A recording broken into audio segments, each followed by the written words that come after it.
Né d'un mariage franco-japonais, Away Journey to the Unexpected nous propose aujourd'hui un voyage dans l'inattendu. La première chose qu'on remarque en découvrant le titre, c'est sa cinématique à la façon d'un opening d'animé, qui fera frémir les fans du genre.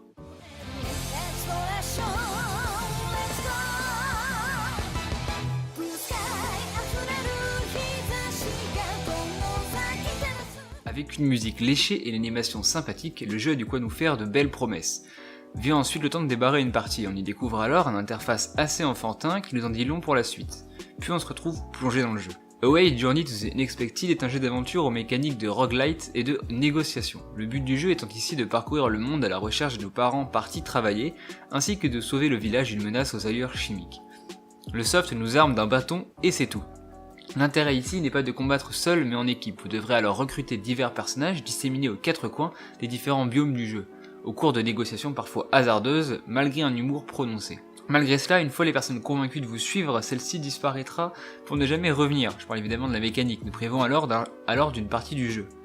Le jeu se dessine en 4 zones de base, comportant chacune des mécanismes ouvrant l'accès à un donjon qui sont au nombre de 3 dans le jeu complet et propose pour certains une expérience sympathique, je pense notamment au donjon du monde numéro 7. Les combats sont quant à eux assez inégaux, soit d'une simplicité hors pair, soit plus corsés à cause notamment des collisions et des hitbox assez inconfortables que propose le jeu. Graphiquement parlant très beau, mais le mélange 2D 3D rend les combats difficiles et par moments très incompréhensibles, ce qui nous amène parfois à mourir bêtement. Et c'est là que rentre l'aspect roguelite du titre, permettant alors de débloquer des bonus pour refaire une partie et nous permettre d'avancer plus loin. On a tout de même l'impression que le côté rogue a été rajouté pour pallier au souci de hitbox, car le jeu n'est pas très dur en soi, et avec certains de vos amis, il est facile de finir le titre d'une traite sans même réfléchir, sans même penser à en négocier avec d'autres. Un gros point positif du jeu sont ses boss et l'ambiance de ses combats.